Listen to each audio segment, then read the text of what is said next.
Well, we all face trauma, adversity, and other stresses in our lives, and this pandemic is certainly one example of that. Building resilience is adapting to life-changing situations and coming out even stronger than before. Dr. Laura Saunders is a psychologist at the Institute of Living in Hartford, and she's sharing some tools on how we can get support and actually build that resilience. That's the silver lining, right, Doctor? When we go through things, then we get stronger if we learn how to bounce. Oh, Karen Scott. Yes, we are building resilience in every moment. Right? Like getting your live shot to work? I've had technical difficulties this morning. I am building resilience as we speak. We heard you building resilience, and it works now. Right. So, yeah, I mean, we have to find these silver linings, right? Last week we talked about gratitude. I mean, what comes from finding the skill set we need to get through difficult times. And this is probably the most difficult time most of us have been through in our lifetimes. So, you know, it's adapting in the face of trauma or disruption or change. And there's, you know, 4 key components: connection, wellness, healthy thinking, and finding meaning. So let's talk about connection first. How does that build resilience? So it really is about prioritizing relationships and connection. You were just talking about the elephant that was all alone, right? Even elephants need connection. We all need connection as human beings. So finding ways to strengthen connections, it might not be meeting with people in person, but it could be, you know, through Zoom or through texting or whatever medium you need to use. It might take a little bit of reaching out, but it's, you know, there's things to do, you know, connect with a church group, do things that make you feel connected to something outside yourself. Okay, we're talking about wellness next, taking care of your body.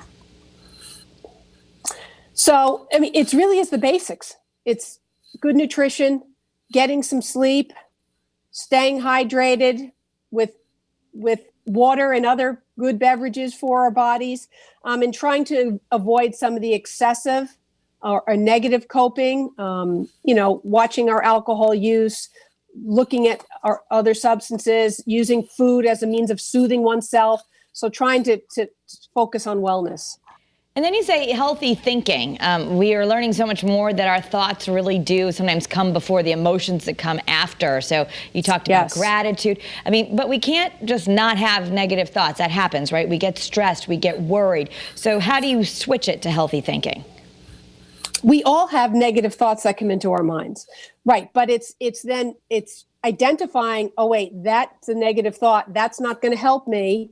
You know, and I often talk about cognitive distortions, right? Am I thinking catastrophically? Am I engaging in black and white thinking? Am I over exaggerating or over personalizing? So it's trying to make switches to our thinking, but it usually starts with identifying the negative thinking and then turning on something more positive. All right, and seek help. Did we do create meaning? We did create. I think let's talk about creating meaning. You said that's part of this that resonated with me is realistic goals. I think some of us who might tend to be a little type A, or you want to get things done, or you're used to the idea that striving helps. We might have to rethink that. Yeah, I think it's, you know, sometimes the hardest part in situations like this is really having very small, attainable goals, right?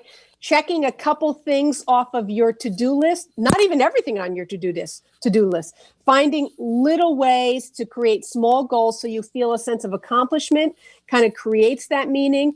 It is about trying to find that inner energy and be a little bit more proactive as much as possible, because these are difficult times. Connect with people, eat healthy, drink a lot of water, and try to, you know, make some changes in your thinking. And seeking help when it becomes too overwhelming. That's the main goal here also.